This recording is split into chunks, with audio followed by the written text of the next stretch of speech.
Hello दोस्तों। आज है 25 अगस्त और 25 अगस्त की करंट अफेयर के जो भी इम्पोर्टेंट क्वेश्चन बनते हैं आज हम उनके बारे में डिस्कस करने वाले हैं। इसकी पीडीएफ आपको टेलीग्राम चैनल सीटी करंट अफेयर पर मिल जाएगी और ये जो टेलीग्राम चैनल है इसका लिंक आपको डिस्क्रिप्शन में भी मिल जाएगा। तो चलिए फिर पहला क्वेश्चन देखते हैं। देखिए यहाँ पर जो MS धोनी है, ये जो MS धोनी है भारतीय क्रिकेट टीम के पूर्व क्रिकेटर, इनको ब्रांड एम्बेसडर बनाया गया है। और इनको किस कंपनी का ब्रांड एम्बेसडर बनाया गया है तो आप यहाँ पर देख सकते हो। यहाँ पर इंग्लिश में देखिए न्यूबर्ग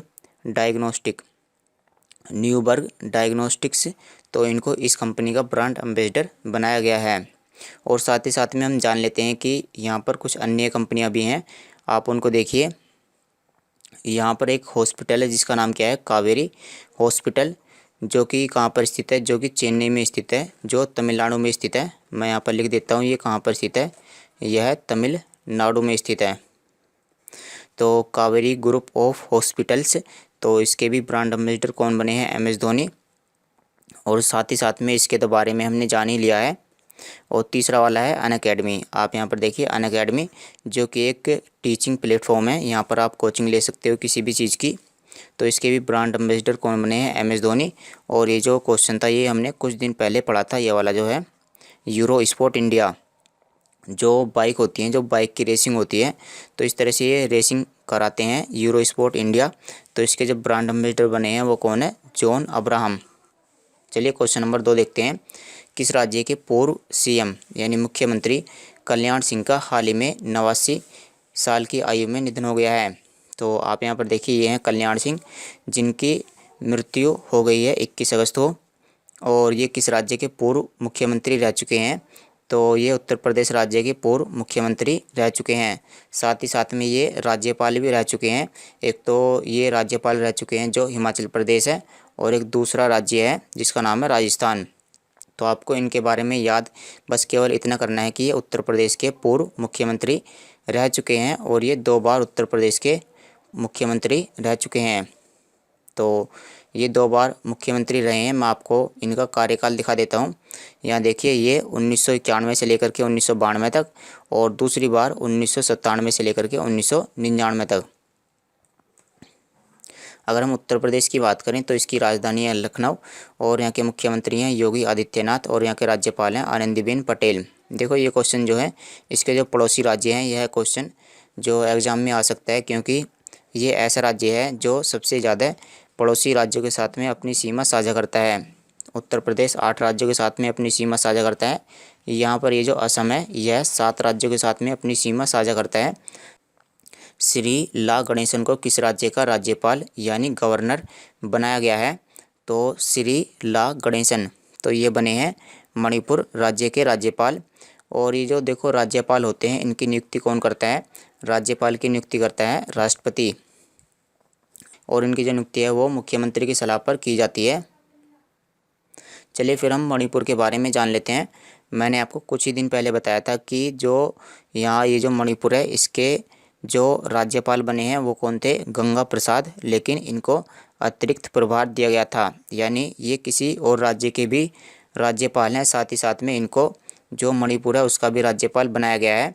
तो अब इनको तो हटा दिया गया है और इनके स्थान पर अब श्री ला गणेशन को मणिपुर का राज्यपाल बना दिया गया है। अगर हम मणिपुर की स्थिति की बात करें तो आप यहाँ पर देख सकते हो ये है मणिपुर, और इसकी राजधानी क्या है, इम्फाल। भारत के किस राज्य में भारत के सबसे ऊंचे हर्बल पार्क का उद्घाटन किया गया है, तो आप यहाँ पर देखिए इस तरह का ये हर्बल पार्क है जिसका निर्माण किया गया है, और यह भारत का सबसे ऊंचा हर्बल पार्क है। तो यहाँ पर क्या है कि यहाँ पर कुछ हर्बल के पौधे होते हैं जिनका इस्तेमाल औषधियाँ बनाने के लिए किया जाता है। तो इसका जो उद्घाटन है वह उत्तराखंड राज्य में किया गया है। और अगर हम इसके मुख्यमंत्री की बात करें तो इसके मुख्यमंत्री कौन है, पुष्कर सिंह धामी। और यहाँ के जो राज्यपाल हैं वो कौन है, राज्यपाल हैं यहाँ के जो बेबी रानी मौर्य हैं, बेबी रानी मौर्य। और अगर हम उत्तराखंड की राजधानी की बात करें तो इसकी 2 राजधानियाँ हैं, एक तो है देहरादून और एक है गैरसैंण। जो गैरसैंण है वो ग्रीष्मकालीन राजधानी है, और जो दूसरी वाली है देहरादून वो शीतकालीन राजधानी है। NTPC limited NTPC। तो NTPC क्या कार्य करती है? NTPC जो बिजली बनती है तो यह बिजली बनाने का कार्य करती है, नेशनल थर्मल पावर कॉरपोरेशन। तो इसने क्या किया है? इसने किस राज्य में देश की सबसे बड़ी फ्लोटिंग सोलर PV यानी फोटोवोल्टेइक परियोजना शुरू की है? तो इसका मतलब ये है कि ये जो NTPC लिमिटेड है इसके द्वारा किस राज्य में देश के सबसे बड़े फ्लोटिंग सोलर पैनल परियोजना शुरू की गई है? तो राज्य का नाम है यहाँ पर आंध्र प्रदेश। आंध्र प्रदेश के जगह का नाम है, आंध्र प्रदेश में जगह का क्या नाम है? आंध्र प्रदेश में जगह का नाम है विशाखापत्तनम। विशाखापत्तनम। तो यहाँ पर क्या किया जाएगा?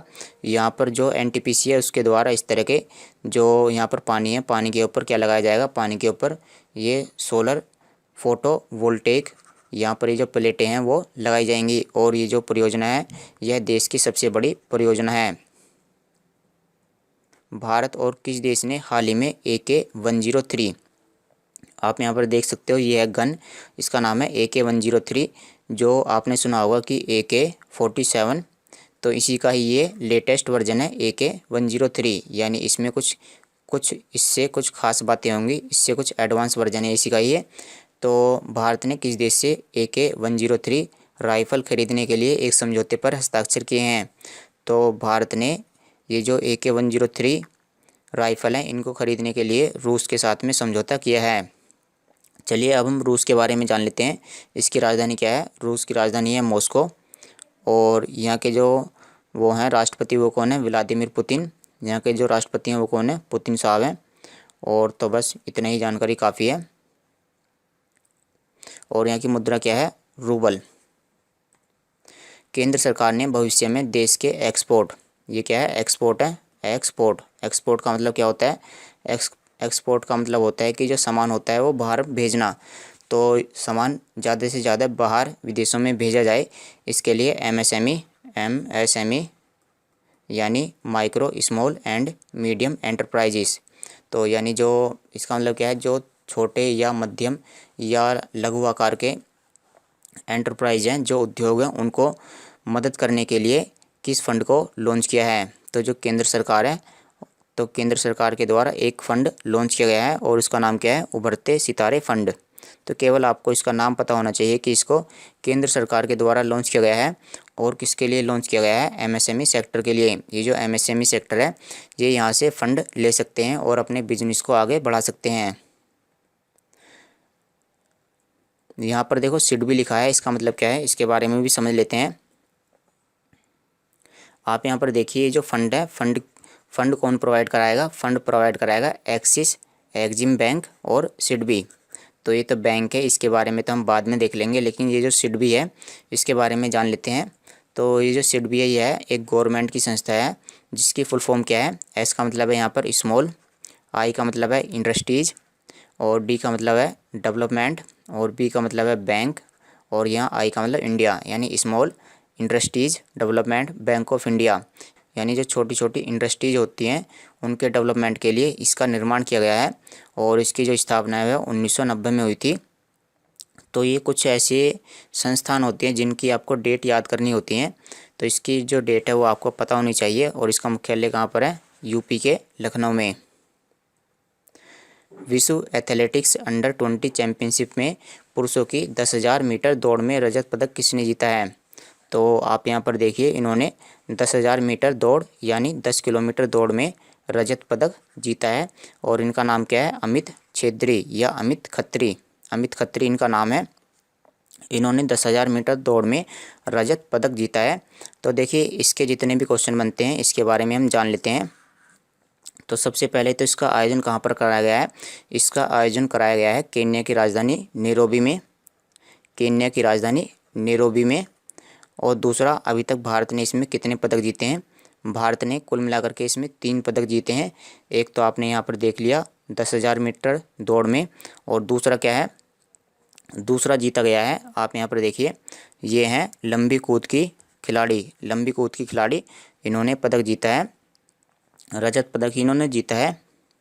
तो ये जो लंबी कूद की खिलाड़ी है इनका नाम क्या है? इनका नाम है शैली सिंह। इन्होंने रजत पदक जीता है।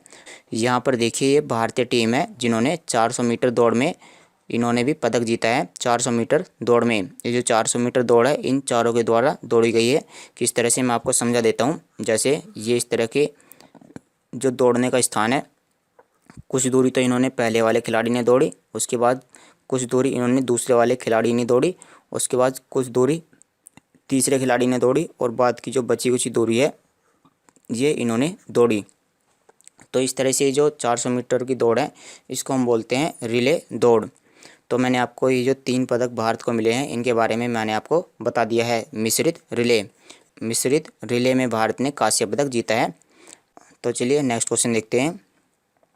किस राज्य ने मिशन शक्ति अभियान के तीसरे चरण की शुरुआत की है? तो ये जो मिशन शक्ति अभियान है यह उत्तर प्रदेश से संबंधित है और यहाँ पर उत्तर प्रदेश के मुख्यमंत्री योगी आदित्यनाथ को आप यहाँ पर देख सकते हो, इनके द्वारा मिशन शक्ति अभियान शुरू किया गया है। और इसके बारे में हम ये भी जान लेते हैं कि ये जो अभियान है यह 2018 में शुरू किया गया था और 2018 में इसका पहला चरण शुरू किया गया था। लेकिन अब इसका कौन सा चरण शुरू किया गया है? इसका तीसरा चरण शुरू किया गया है। इसमें क्या क्या सुविधाएं प्रदान की जाएंगी? सबसे पहले तो ये जो मिशन है यह किसके लिए है? यह मिशन महिलाओं के लिए है। यह मिशन महिलाओं की सुरक्षा के लिए है, उनके सम्मान के लिए है और उनकी आत्मनिर्भरता के लिए है। और ये जो तीसरा चरण है इसमें कौन कौन सी सुविधाएं प्रदान की जाएंगी आप यहाँ पर देख सकते हो।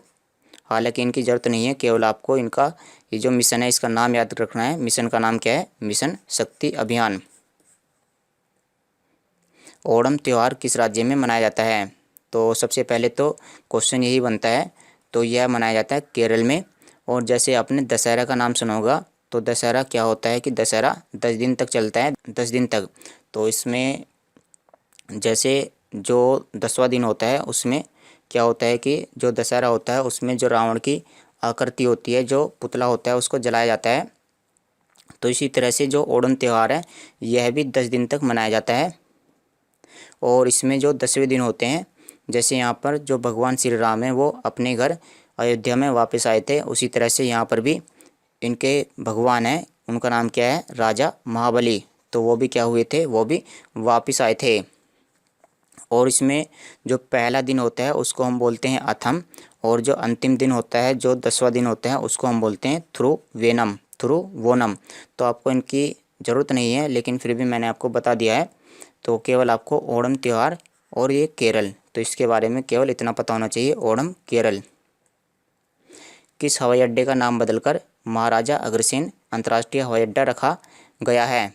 तो ये जो है हिसार हवाई अड्डा, तो इसका नाम बदल करके महाराजा अग्रसेन अंतर्राष्ट्रीय हवाई अड्डा रखा गया है। यह किस राज्य में स्थित है? यह हरियाणा में स्थित है। बार्क इंडिया का मुख्य कार्यकारी अधिकारी किसे नियुक्त किया गया है? तो आप यहाँ पर देख सकते हो बार्क इंडिया।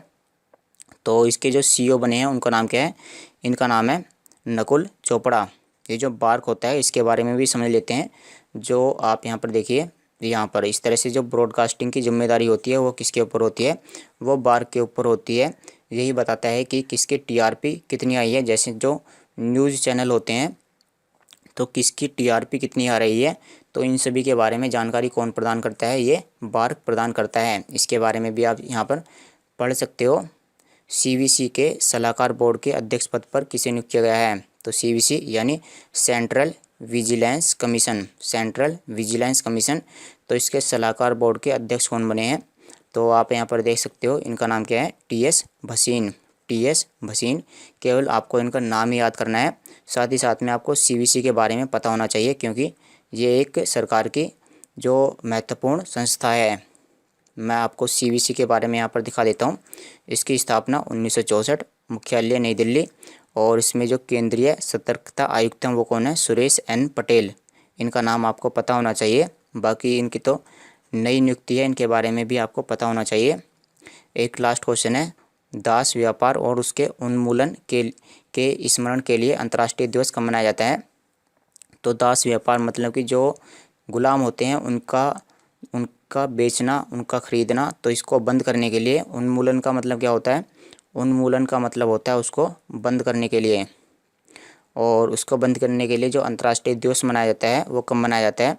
तो यह मनाया जाता है 23 अगस्त को दास व्यापार को बंद करने के लिए।